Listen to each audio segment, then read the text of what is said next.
And so welcome back to another one, you guys. If you are new to the channel, my name is Andrew with Mercedes-Benz of Hagerstown in Hagerstown, Maryland. For more information on our inventory, please feel free to check out the link in the description box below. So today we're in the brand new 2025 Mercedes-Benz GLC 300 because I have always loved the styling on the GLC. You have amazing ambient lighting on this one as well, and you have amazing ambient lighting on this one as well. So ultimately in this video, we will be testing out and going over everything about this one. So having said that, what do you guys say? Let's just go ahead and jump right into it. And as always, let's start with pricing. And so there's essentially two different configurations for the GLC 300. You got the rear wheel drive variant starting at $49,250, which is a $2,150 bump from the 2024 model year, in case you were curious. Then you got the all-wheel drive, the 4MATIC all-wheel drive, which is what Mercedes-Benz calls it. That starts at $51,250. But regardless of the configuration that you go with, the power plant on the GLC 300 is going to be the same. Powering the beast is a 2-liter turbocharged inline 4-cylinder with a mild hybrid system, putting out 255 horsepower, 5,800 RPM, 295 pound-feet of torque, coming in at 2,000 RPM. That power being sent to the rear wheels or all wheels through a 9-speed automatic with paddle shifters, which you guys know we will of course be testing out here in a little bit. 0 to 60 time coming in at approximately 6.2 seconds. That's respectable, with MPG numbers coming in at 22 in the city, 27 on the highway, taking premium unleaded fuel. So before we do any kind of fun acceleration or paddle shifter test here in the GLC, I did want to mention to you guys the drive mode. So it's labeled dynamic. It's located just underneath of that infotainment screen. Drive modes are going to include off-road, eco, comfort, sport, and individual, adjusting things like the shift points, the throttle response, the steering sensitivity, and the all-wheel drive system engagement then as well. So now having got all of that out of the way, what do you guys say? Let's go ahead and find it straight away. Let's put the paddle shifters and acceleration here to the test. I want to see how quickly the paddle shifters are going to react for us here, and let's see how quickly we can get our new GLC 300 up to speed. All right, in 3, 2, 1, go!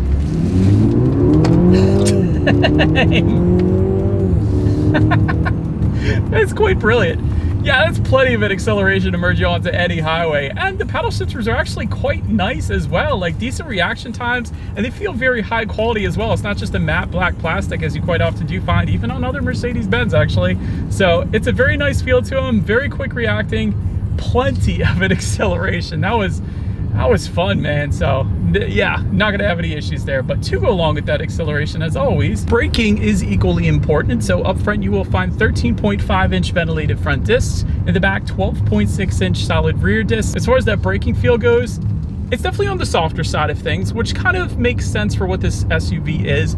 It's not necessarily a performance SUV, so you're not going to find that firm braking feel, but it definitely brakes more like a luxury vehicle, which is what the GLC 300 is. So I don't have any issues with it. But then touching on suspension and handling, of course, you're going to find a 4-wheel independent suspension, but to my surprise, actually, an adaptive variable suspension does come standard on the GLC 300. You guys know I love that because that essentially monitors each shock absorber individually, not only adjusting to the road imperfections, giving you a smoother ride, but also tightening up that suspension during heavy cornering, giving you better handling as well. So giving you the best of both worlds. You gotta love that. So as far as ride quality goes, in my short little test drive here today, it's been 100% on point. So definitely not having any issues there. As far as steering feel goes, it does adjust dependent upon the drive mode that you put it in. So when you have it in that sport driving mode, it's going to be a much heavier feel to it. And then when you take it out of that sport driving mode, put it back in comfort here, it's going to loosen up. So it's kind of got something for everybody. I'll just put it that way, which is definitely a good thing.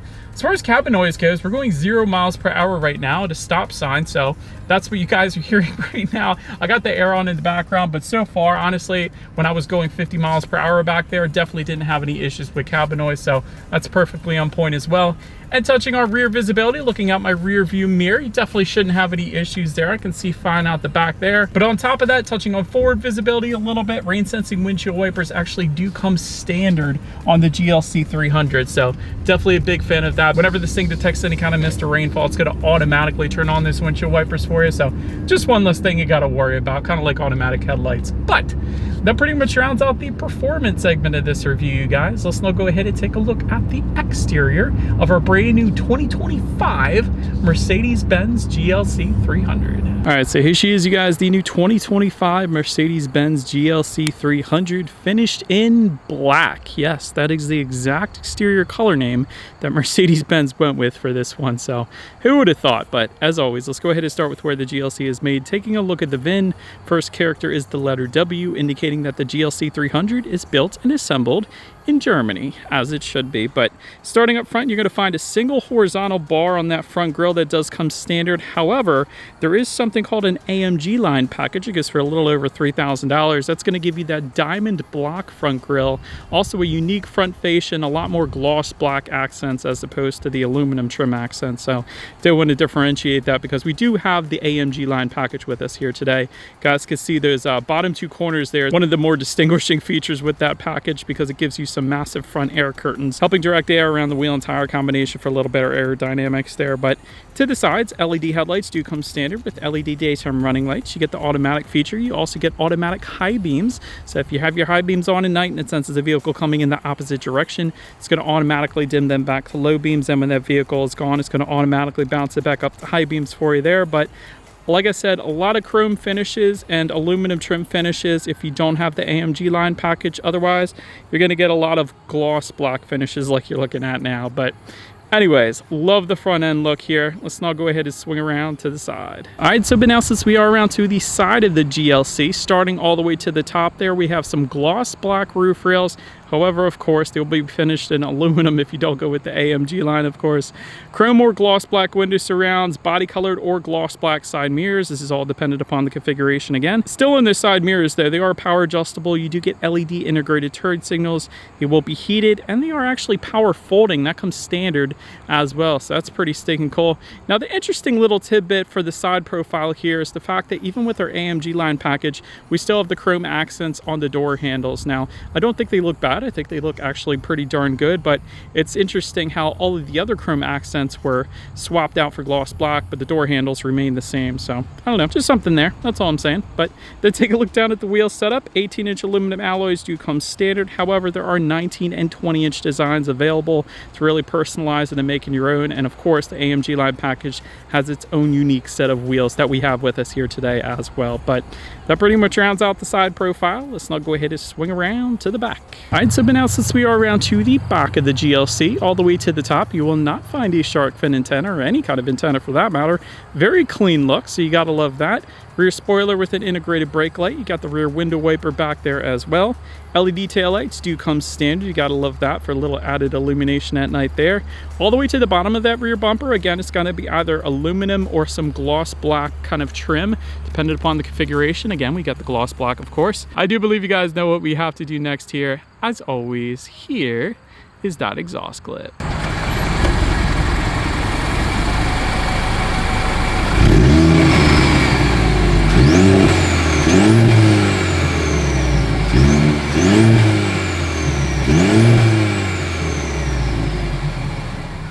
Alright, so but now since we are around to the back of the GLC, when it comes to opening that rear tailgate, it actually is a power tailgate that does come standard for whatever configuration you go with. So that's pretty stinking cool. There is a button on the key fob. There's a rubberized button on the tailgate itself then as well. But once opened up, cargo capacity comes in at 21.9 cubic feet.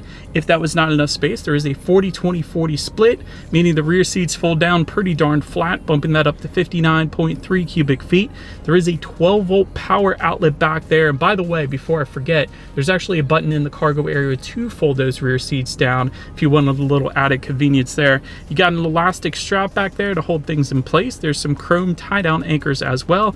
A little bit of netted storage there in the back corner. Grocery bag hooks. You got a cargo cover. Then if you were to lift up underneath of that cargo floor, you will find a spare tire, which you guys know I always love to say. But then make your way up to the rear legroom. That comes in at 37.4 inches. For reference, I'm an even 6 feet tall. This is how much space I had in the rear seats there. Rear center armrest with a phone and cup holders does come standard. This is one that originally got me. The way that works is if you press the rear cup holders all the way in, it's going to pop out with a phone holder. But if you press it in then just a little bit and then let it go, that's where you get your cup holders. So in case anybody was curious how that worked, because that one is a little bit tricky. Rear ventilation just in front of those rear passengers, and you got a little bit of storage under there then as well. But then making our way up to the front seats, power adjustable front seats with memory settings for up to 3 different drivers and 3 different passengers. That's something you don't always find, so that's pretty stinking cool. Heated front seats do come standard. Ventilated front seats are going to be optional. In my short little test drive here today, I had no issues whatsoever when it comes to seat comfort, as expected from Mercedes-Benz. But so then making our way to the steering wheel, it is tilt and telescoping, of course. It is power adjustable, and it is leather wrapped as well. And I like the little kind of perforation kind of indentations found on the sides there as well. That felt pretty good. 10-2 grips are on the thicker side of things. Also like the flat bottom to it as well. Then make your way to the startup. Let me start by showing you guys the key. This is a very heavy duty key here. Got lock on the top, just below that unlock, and the button to pop through your tailgate there. But it is all keyless entry with a push button start. So all I'm going to do here is simply put my foot on the brake and press that very high quality engine start button. It's very nice actually. Located just to the left of the infotainment screen. And so once started up, you're looking at a 12.3-inch digital gauge cluster, and it's amazing. So there's a home button on the left-hand side of the steering wheel. If you press that, you have all sorts of different loadouts. You have sport, classic, you can do a full navigation setup up there if you wanted to, and there's a nice little off-road setup you could do as well. So I'm just going to leave it on classic for now because it kind of matches our ambient lighting, but definitely a very nice looking gauge cluster. Digital speedometer, how many miles you have left until you hit empty, outside temperature, everything you need up there. But then making our way to overall interior quality, there's a dual pane panoramic moonroof that comes standard on the GLC 300. You gotta love that.